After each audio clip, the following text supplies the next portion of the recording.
I'm Chantry Abbott, the host of SimplifyingRealEstate.tv. Whether you're a first-time homebuyer, a seasoned investor, or a real estate professional, our mission is educate, inspire, and inform you to create wealth and financial freedom with real estate.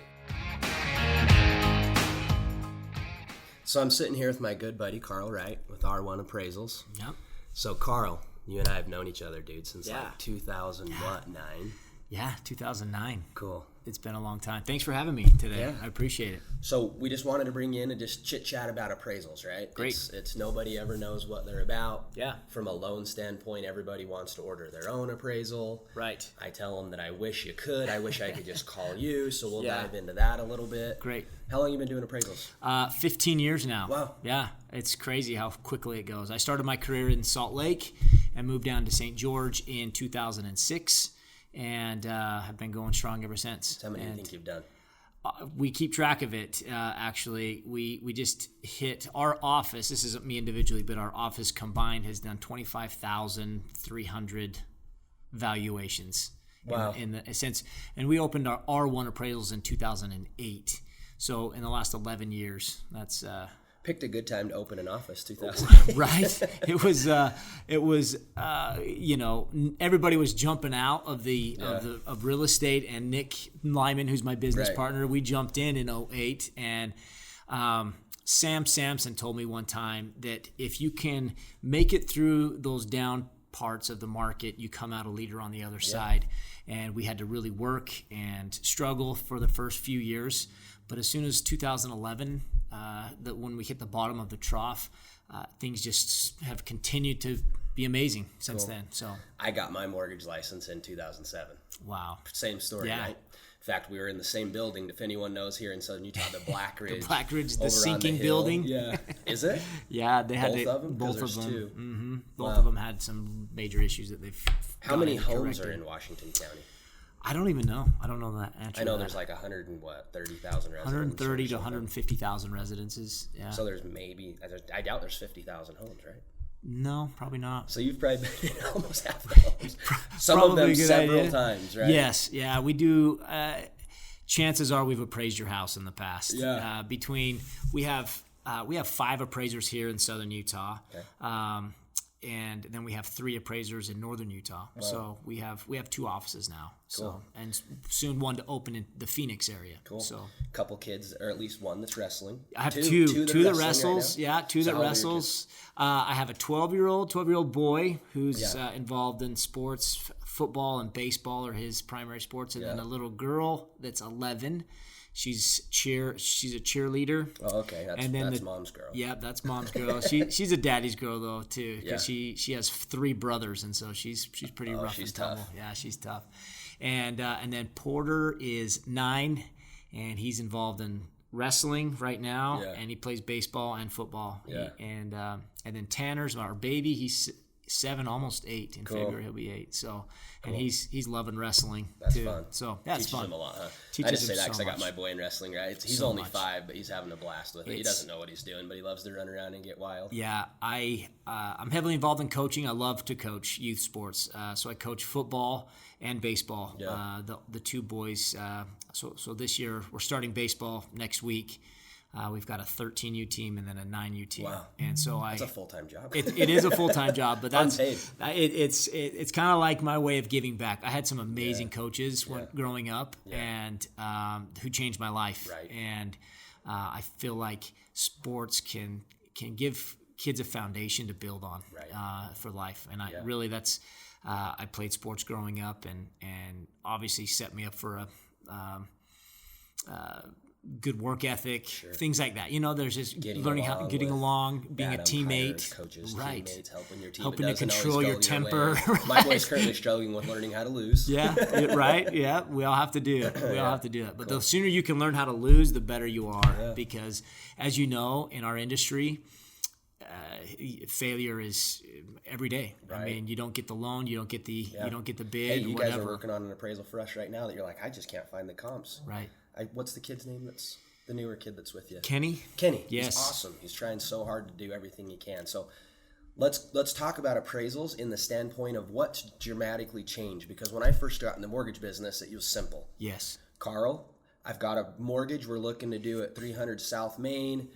Here's a $325 check. Come downstairs at my office, pick it up, and run out and do the order and come back, right? Right. That's how appraisals were done for almost all of history, correct? Yeah. Then in what, 2010? It was 2009. 2009, because of the problems that happened that caused the mortgage meltdown and whoever else you want to blame. Right. They felt like I guess technically, appraisers were getting too much influence from the mortgage lender, the realtor, the home seller, the home buyer, whatever it may be, right? So they wanted to create a barrier to some degree that there was no longer direct communication. Correct. And it put us into a really weird spot because I was only used to being able to pick, and you had relationships with people like us, and then that all changed. Right. And what's that law called? It was the Frank Dodd Act that was actually the start of it, and then it changed later on. I think in 2011 they switched it over to the I can't remember what it's called, but it changed. But it's Frank Dodd is the original law that was passed, and there was some there was some appraiser independence verbiage in there that created a barrier between the appraiser and the loan originator. Okay. And because they don't want me calling you and saying, "Hey, Carl, I'm doing a refinance," and it has to come in at $400,000. And if I'm sending you a good chunk of income every month, it's hard for you. I'm not saying you. I'm just saying in general, as an appraiser, not to try to make that happen, right? Right. And I agree that there needed to be some appraiser independence. There was a lot of the system was broken in some senses because you can't regulate ethics, and some appraisers were feeling the pressure of I probably need to get this $400,000 because I've got a good relationship. So it put you in a really weird spot, right? Because you want to do right for your customer, which was the mortgage person, right? But you also need to do right, and really just the value is what it is, basically. Right? And that's what we've tried really hard to just be right on the value, work hard at getting the value where it needs to be. So that appraiser independence has been beneficial in multiple ways, but it's totally different the way we do business.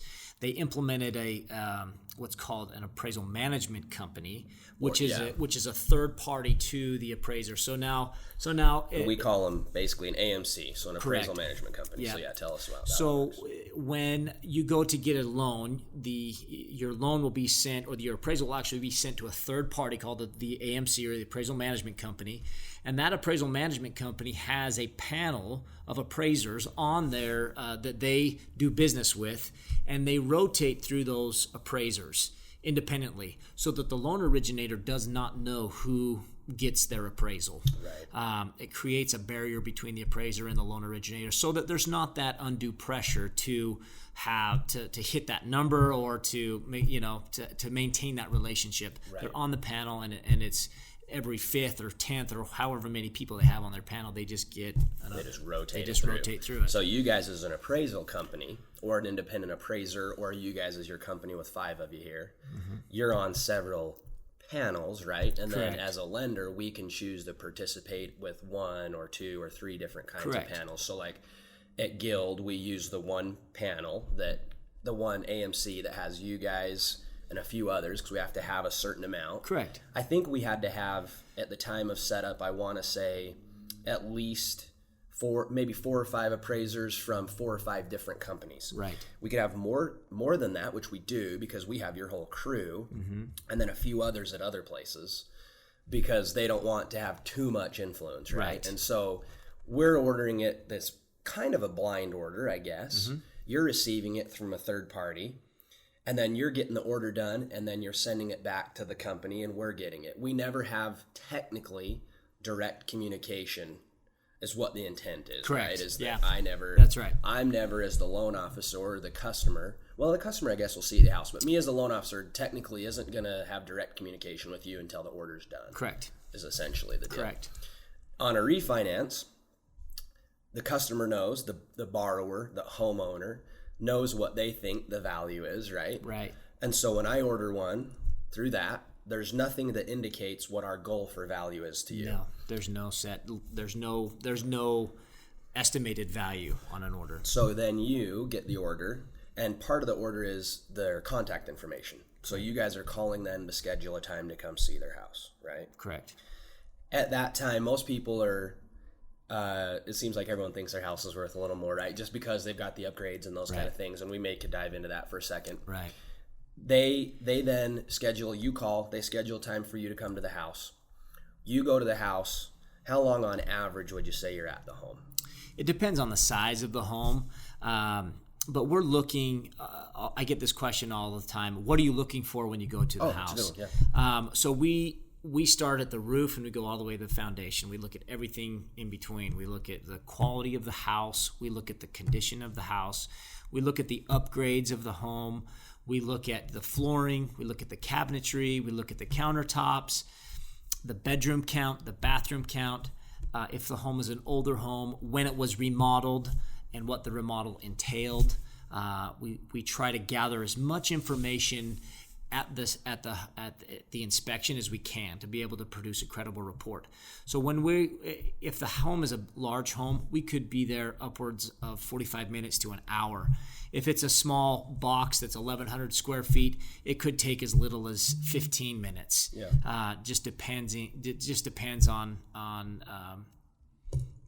on what we're looking at. Yeah. So, and honestly, a lot of times you can go in the house and you immediately will have a feel of right. If it's an older home, the quality. I mean, it's pretty quick that you can kind of pick up on the right. house. So, I think most people are like, "Oh my gosh, they're only in my house for 20 minutes." I'm like, well, truthfully, the small part of the report is actually being correct. In the house, because you're going to now take that and you're going to go online and do what? That's one. You're exactly right. That the inspection is one part of the gathering information part of the process, the appraisal process. We gather information from the county records. We look at your year built. We look at your acreage. We look at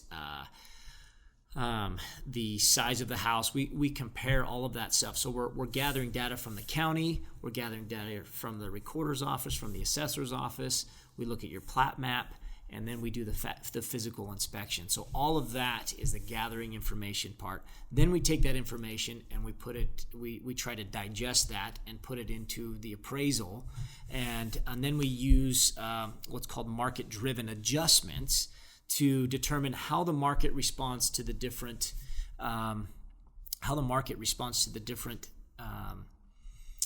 features of a home. I love that. I don't know if I've ever heard you say that. Market-driven adjustments. Yeah. You and I talked several years ago about what's going on with solar. Mm-hmm. And let's say somebody spends $30,000 on solar panels on their home, and you get all the reasons that they do it, and I'm not against or for it, but what's that going to do their value? Our analysis, this conversation is very enlightening to a lot of people, but it's a hard conversation to have because solar companies do a really good job at selling their product, and it's beneficial in a lot of areas. Our research and our data that we've collected, contributory value to a home, again, depends on the location, but is anywhere from $2,500 to $15,000, depending on the size of the solar panels, if there's batteries involved, if they own the solar panels, if they're rented, if they just lease the solar panels, then there's actually no value there. So that's one of the questions you ask if you see solar panels. Right. It's a box you guys have to check. Right. Do you own them? Do you lease them? What's the kilowatts, etc. So, but it also depends, Chant, on where you're located. If you're south of the Virgin River and you're on Dixie REA and you have solar panels, it really doesn't offset your cost very much because it's going to take you a long time to recoup because you have cheap electricity south of on Dixie REA. If you're up in Green Springs and you're on a system other than Dixie REA, you're going to be paying a lot more. Right. So solar panels make sense if you're north of the Virgin River. And so solar panels actually get a little bit higher value north of the river versus on Dixie REA. And I brought up solar panels because it goes into that's the same as any upgrade. Correct. I could have said swimming pool. I could have said 3-car garage. Yeah. I could have said a beautiful backyard. I could have said any of those things, right? The hard part that you guys have in relaying the message to a homeowner is, I haven't heard you use this term before, is the market-driven adjustments. It honestly doesn't matter what somebody paid for something like that. Right.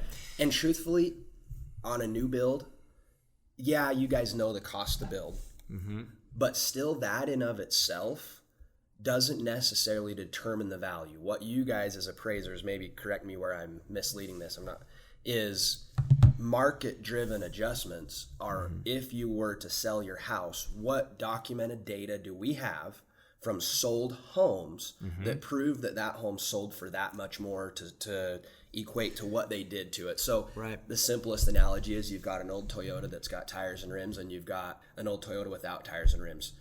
Did the older one with tires and rims sell for $1,000 more or not? And it doesn't matter how much they cost. It doesn't matter. It's you guys are having to look, what does the market pay for these things? And it has to be from sold data. Correct. It can't just be, well, my neighbor listed their house, or it's got to be, I've got to have a house that's sold with solar panels in comparison to your house, in comparison to a house that's exact or very similar that's sold without solar panels. Right. And what's the difference in cost? Correct.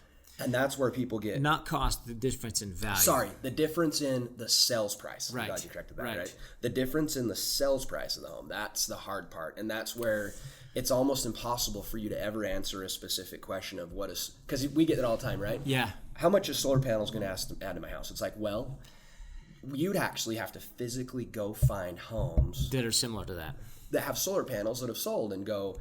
Well, here's one without and here's one with, and this is the difference. Right. And that's where you guys can come in. That's where people can get really frustrated with an appraiser or the appraised value, is that it has to have sold data to match what they're hoping for. I think the best way to explain it is, well, you explained it well with the Toyota. I love that analogy. But there's cost. I'm taking a class right now about this specific thing. The difference between what something costs, what the price of something is, and what the value is. So there's three different units of comparison, or basic principles, but people get those confused. Just because it costs you that doesn't mean that's what the value of the home or of what the contributory value is. So let me just read this. Value is the worth of a product or service ascribed to it by market participants. Does that make sense? So sold data. And we as appraisers quantify that information. We do that information. I just did an appraisal on a house. They bought the house 3 years ago. They added a $70,000 detached garage. It was beautiful, like every man's dream, right? It's awesome. He even had man cave on the top of it, and it was great. It had a lift in there. It was great. And he told me he spent $70,000 on it, and I kind of cringed. I'm like, you go, oh no, man. I'm not going to be able to get you $70,000 in appraised value. Exactly. So I had to have this conversation. I said, sometimes cost doesn't always equal value. And as the research that I did, I was able to give him about $45,000 for that detached garage. That's actually pretty good. It was actually pretty good. Typically, it's about half of what you spend, but I was able to find some good data, some recent data. These detached garages and these big RV garages are actually, in Washington County, there's a big demand for these big RV garages. And so we're seeing some of that contributory value where 5 years ago it was only about $5,000. We're seeing that $20,000, $30,000, $40,000. Because the market's got demand for it. Probably because there's not a lot of lots with enough square footage to add one. Right. And all those things. And people are, second homes with an RV that want to come down in the summer or in the winter time. They can park their RV there and then go travel. And so anyways, value changes over time depending on the demand. I love that. Cost versus value. And the market-driven adjustments. That's really cool. Yeah. So let's talk about somebody that's maybe wanting to sell their home. Yeah. And they have or have not hired a real estate agent yet, and maybe weave that into, I'm ready to sell my house and I'm looking on Zillow or whatever it may be. What's going to be the difference between that and what maybe they could do? Oh, that's a great question. We live in the age of technology, right? And there's a lot of different platforms where you can sell your own home right now. And I see a lot of this going on right now where people will use the platform of Zillow or Trulia or KSL, Instagram, Facebook, there's a lot of this to try and sell their own home. But how do they figure out the value? How do they figure out their value? Zillow is not trustworthy at all, especially in Utah. Most people don't know this unless you're in the industry, but Utah is a non-disclosure state, meaning that the sales price of any home or any transaction is not the sales price is not disclosed at the recorder's office. And so we don't know if your neighbor sells their home in Arizona, you can go online and see what they actually sold their house for. Exact to the penny. Yeah. Here in Utah, you can't do that. We're one, I think, of 4 or 5 states in the nation that are a non-disclosure state. So in general, most likely, Zillow's probably a little better in other states, whereas in Utah, correct, they don't. It's a crapshoot. Total guess. It's a total guess. And so that puts me in a good spot as an appraiser, so because I can come in and actually give you the value of. So where do you get actual sales price data? So I use the MLS verified through the real estate agents. So the only people that can technically access that is somebody that's paying to be inside Correct. Of our Washington County Board of Realtors. Correct. So that's appraisers and real realtors, estate and that's agent. it. Right. So they can get sold data. Right. And that's it. Correct. Cool. Okay. So we do a lot of what we call pre-listing appraisals okay. For homeowners who are trying to sell their home on their own, and for real estate agents who are having a hard time listing the property. They did their CMA. They've done the CMA 5 times, and it's coming out with different numbers. They don't know how. I did that detached garage was actually a pre-listing appraisal where the real estate agent didn't know how to value that. So they hired me to come in and do the valuation. I love it. The benefits of that, especially for realtors, is that you're having an appraisal done up front, and you've got you know what to price the house at. Because when the end buyer goes to purchase the home, they're going to have to get an appraisal anyways. And so you can go in with more confidence, knowing that the house will appraise for what you're listing it. Yeah, the reason that I've thought from a real estate agent standpoint is you can do all your due diligence. And there are some that are really good at doing a comparative market analysis, similar to like you guys would do an appraisal, but they're never going to be as good as you guys because that's all they haven't done that 25,000 times. And I think it takes away that argument of the homeowner, because I think there's a home seller and a realtor, and they can get into this battle of it's worth this, I want to sell it for this, and the realtor's like, it's not going to sell for that. Right. And all of a sudden they can introduce a median right. that's a third party that it says, makes me the bad guy. Right. Yeah, and truthfully, you get the person that says, I'm not in a big hurry to sell my house. I need to, but I'm not in a big hurry. I know you think it's worth $350. I'm going to put it on the market for $400 and see what happens. Yeah. I see a couple problems with that. What do you see? Well, you're going to be time on market. Yeah. And it's going to sit on the market, so you've got payments that are accruing. So if they're not in a hurry, then that's great. Sure. The other thing, it's not supported by any hard, fast data.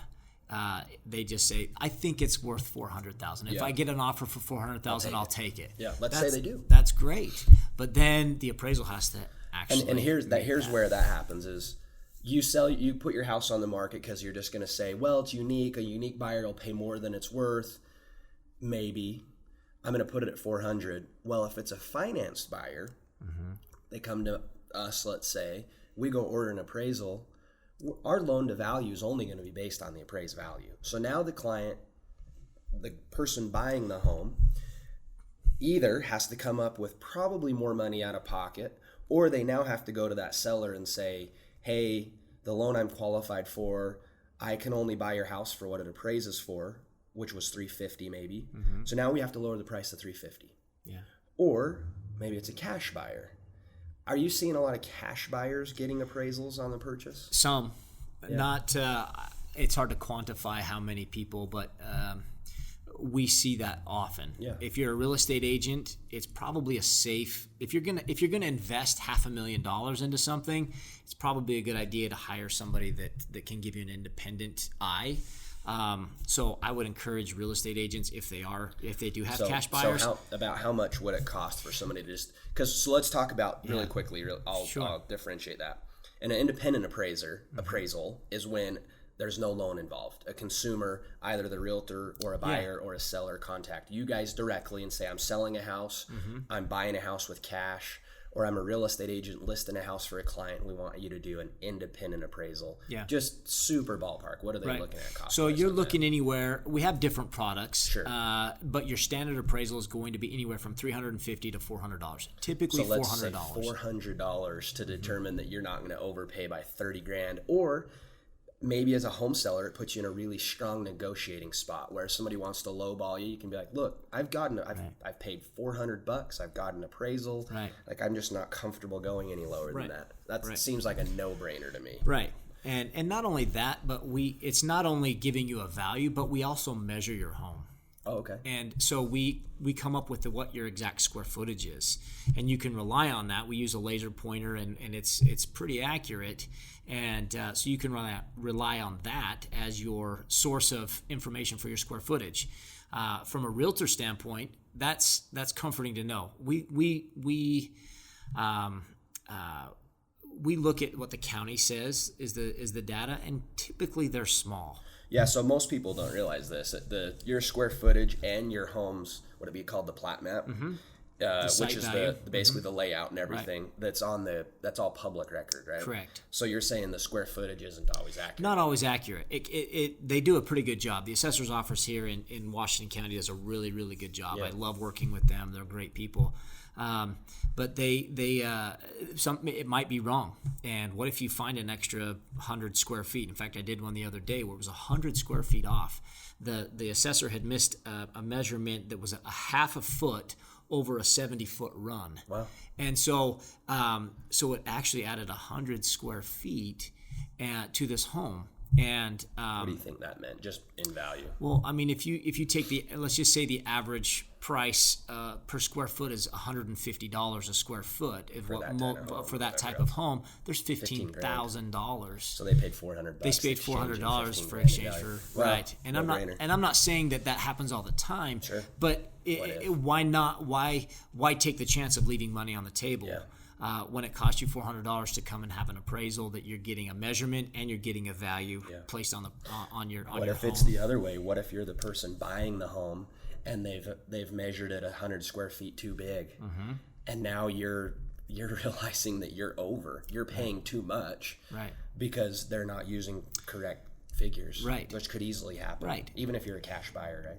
And that's at the end of the day, I feel like an appraiser is somebody who protects people. We protect the bank from making dumb investments, or for taking, or we manage their risk, right?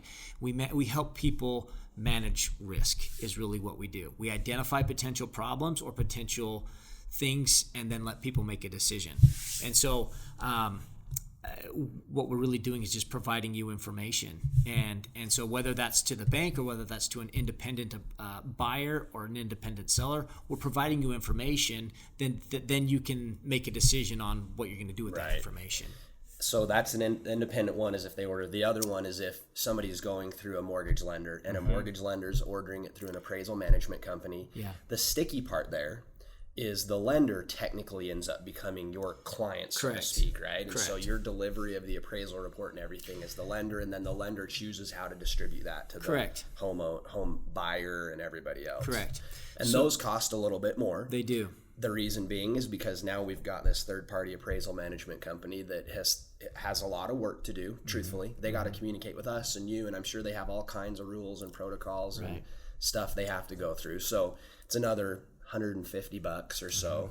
So at least sometimes it's upwards of $200 on top of the $400. So a lot of times, when a customer's getting a mortgage and they see the appraisal cost, that's not all going to the appraiser, which is a bummer. It's an unfortunate consequence of what's happened. But I get it. I get it. What else would you tell either a real estate agent or a homeowner of? I think what challenges do you run into? Or I would just say information is king. A lot of the appraiser independence there's some false information about how much you can and can't communicate with an appraiser. So don't be afraid to call appraisers and talk to them about anything. the do's and don'ts, you can't talk to them about value and say like, hey, I need my house to appraise for $400,000 or this. That crosses the line. But you can certainly provide them information of, hey, we remodeled our kitchen and we put granite countertops in or quartz countertops in. We redid our bathrooms 5 years ago, and we went through the whole electrical. You probably don't see this, but we went through the whole electrical and did all new wires. We did everything. And you're talking about the homeowner, right? The realtor, anybody that's. I mean, we are as good as the information that is provided to us, and a lot of that information that we get on the MLS, we rely on that information as being accurate. But it doesn't always tell the full picture. Right. So if an appraiser calls a real estate agent to talk about a home that they sold, it's because we're trying to gather information and we're trying to figure out the best, if this is truly comparable to the subject property or whatnot. I was asking you about Kenny, right? Mm-hmm. He called me this week on a property. He was just having a hard time finding comps. Mm-hmm. And so I think the next call was, he called probably both realtors involved, the selling agent and buying agent, and said, guys, I see we've got, because what's different about it, I guess we talked about a refinance, you don't really know a target value. Right. On a purchase contract, you guys get the purchase contract. Correct. We have to analyze that. You have a buyer and you have a seller that have essentially agreed on price. Mm-hmm. And so you guys are going to start there, right? I mean, you truthfully aren't just trying to hit the price, I'm sure, but you start there and you kind of see where are they coming from, why have both parties that have decided on this price, where did they come up with these numbers, right? We look at how long was the property listed? Did it have proper exposure time to the masses, right? To the public? Did that? How long was it listed? Was it listed for 1 day? Was it listed for 500 days? And what was the starting purchase? You're looking for an outlier, right? Because 1 day is not long enough, and 500 is too long. It's too long. If it's been on the market 30 days and you have a really solid offer, then that's probably a little bit. Were there any backup offers? Was it, or is this not listed on the MLS? Is this just somebody that's trying to sell it on their own? Then we've got to go through a different mode of figuring out how long did you have this listed? How did you come up with your list price? Things like that. So we look at the big picture. We don't just look at the contract. The contract is the last thing that we look at as an appraiser. Sure. because the contract actually tells other stories. It does. Seller paid closing costs, furniture, whatever else, right? Things like that, right. We can't include furniture that's considered real property, or personal property. But we look at the contract to helps us it helps us. But we're not shooting for that number. I think a lot of people not ask just me, the price though, but I think the contract will help tell the story. Correct. A lot of people will have said to me, "Well, you just appraise it for what the contract price is."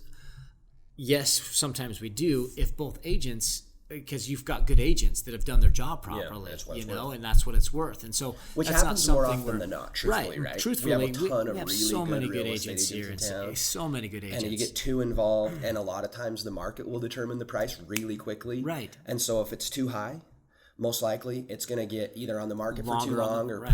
priced in a lot of times it's just going to end up at what it's worth anyway, right? Right. A lot of times. And if it's too low, it's going to go really quick. There's going to be multiple offers. And so, it's not uncommon to have a property appraised for higher than what the contract price is because it went really quick and they've got multiple offers. And so we look at that and we've got to determine why did they list it at this price? We talked to the agents. Well, they were really motivated. They had a house up in Salt Lake that they were closing on. They took the first offer. That's why we priced it at where it was. And so that makes sense, right? It helps me make a determination of what this property is really worth. It tells a story. Dude, even just kind of getting into that, I've dealt with you for 10 years, right? The amount of stuff that you guys take into consideration, there's no possible way an individual or even just a real estate agent could accurately determine the value unless it's just a unique or a cookie cutter, right. And a couple houses that have sold. But if you got anything at all that's different or outlying or little moving parts here or there, I would say start with you. Well, I thank you. I appreciate your confidence. We really are just another tool that you can use in selling or buying your home. We're somebody that's independent. That's not that our compensation isn't determined by the purchase price of the home. We don't care what the house is worth. Our fee is set, and that's why we don't change our fees very often. And we don't get paid if the house appraises for $1 million. We don't get paid higher. If it appraises for $200,000, our fee is, it changes as the house gets bigger, but it's a set fee, and we don't care what it appraises for. Yeah. We want it to be right, so that you have information, so that then you can make an educated decision on what you're going to do moving forward before it's too late. Right. Because I think overpricing and underpricing are equally as detrimental, because overvaluing your home, it's only going to lead into potential buyer problems and delays. Yeah. Underpricing it, obviously, no one wants to do that, right? So how would somebody get a hold of you guys? Thank you. Our phone number is 435-627-0019. And we have a website. Appraisals. Yep, r1appraisals.com.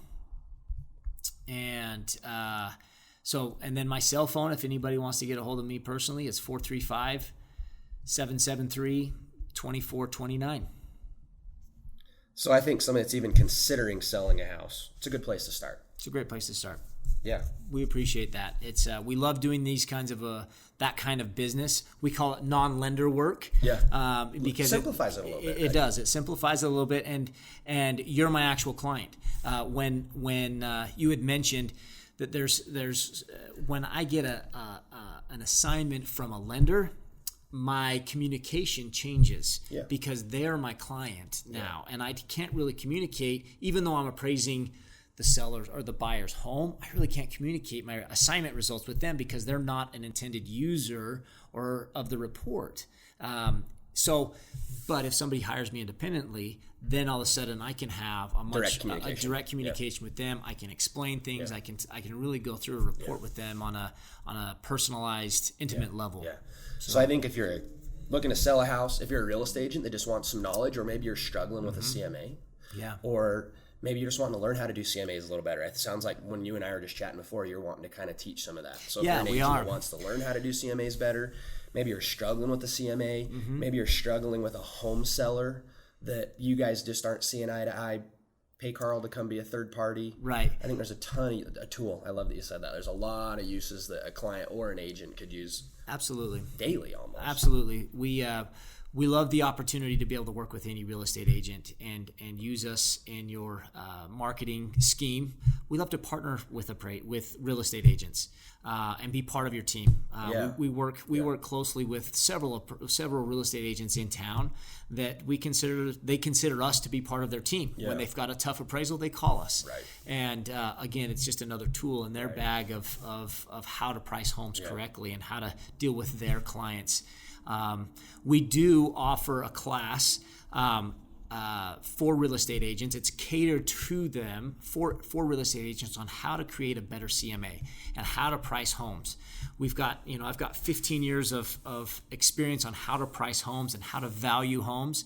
And we share that in a 4-hour class. So if any agents are interested in that, have them call my cell phone and we can set up specific. Maybe let's set one of those up and we'll send this out to our group too. Okay. Just when you're doing one. Awesome. So Carl's done 25,000 appraisals. Give him a call. Thank you. I can't take all the credit. You and Nick. Yeah. Right. You and Nick. Me and Nick and Devin Wilkins. Yeah. I get it. Yep. You've been involved in them though. Yes. Well, dude, thanks, man. Thank you so much. If anyone needs to get a hold of Carl, you know how. Thank you. Appreciate it, Chantry. Thanks, buddy. Yeah.